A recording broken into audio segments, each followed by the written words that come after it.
This is a tale of an incident that occurred to me a few years ago when I was a younger man, and convinced that the world was exactly as I saw it, and worked exactly as what I was told it worked. I had just finished my undergraduate degree at college, I shall not name the name, in the middle of Wales. Though my degree was interesting enough, I really wanted to leave behind the books and academia, and immerse myself in the study and practical research of the paranormal. Though my funds were slight, at best, and my student loan needed repaying on returning to London, I placed an advertisement in my local gazette asking for anyone who had experienced paranormal phenomena and didn't mind talking about it and gave me a call. I couldn't offer anything in the way of a reward for their troubles, but I did promise them to buy a drink or two while we talked over what they had experienced. It didn't take long for me to receive my first and only caller, and to be honest, I was quite surprised that my ad had this much success. But I am not the one to look a gift horse in the mouth. The call came while my mobile was turned off, but a number had been left on voicemail, and a few days later, I called back. I didn't want to respond immediately though. I don't know why. Perhaps I wanted to seem more professional, like I had 100 people on a waiting list or something. Anyway, I called the next evening and I was greeted by the voice of a young man who identified himself as Theo Twinning. I asked if we could meet, but he declined with a dry and slalom chuckle. I told him that it didn't matter, and that we could conduct a conversation just as easily by telephone. Perhaps he was shy. I told myself his situation was this. Since about 2 weeks ago and he paused for a good minute or two before recanting his tale, repeatedly telling me that I would think of him as stupid. Had started to see worms, regular earthworms, across his path.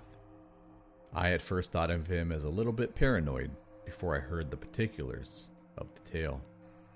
Not just outside, not just crossing his path, but in all manners of places. If he made a cup of coffee, there would be an earthworm, dried and boiled at the bottom of the cup. When he woke to find himself covered with 5 or 6 of them, and when he sat at his desk, they would crawl toward him from beneath the monitor screen and from under his keyboard. He told me how he lived in a neatish studio apartment on the 3rd floor, and how this only happened very recently. I listened to all he said with a rapt silence, alternating between deep fascination and a nagging guilt. I was finding such a thrill in hearing this tale, while Theo undeniably suffering over it. Naturally quite hooked on his story at this point, I asked again if we could meet. Maybe he was more at ease with me now, but he seemed even less inclined now to meet. However, he did promise that he would call the next day. We agreed that I could take a call at 7 p.m. after I got home from work. I work in a not-so-busy estate agent, so I spent most of the next day's office hours mulling over what he had told me, and even went as far as to run an internet check on Theo Twinning. What I found made revulsion rise in the pit of my stomach, a hot and acidic feeling of sickness. I don't know for how long I sat there, still shocked, until a coworker shook me out of it, asking me if I was okay.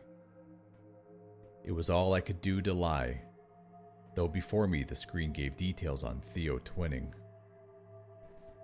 A young man, same area of London which I lived in, had committed suicide in his apartment 2 weeks ago.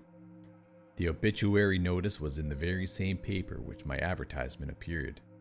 I ditched my mobile as soon as I could, tossing it into a hedge, and I took the next few days off of work.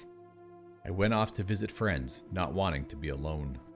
As of writing this, I am studying for my master's degree in my undergraduate subject. I never tried to investigate the paranormal again. After that, the world doesn't work the way I am told it does.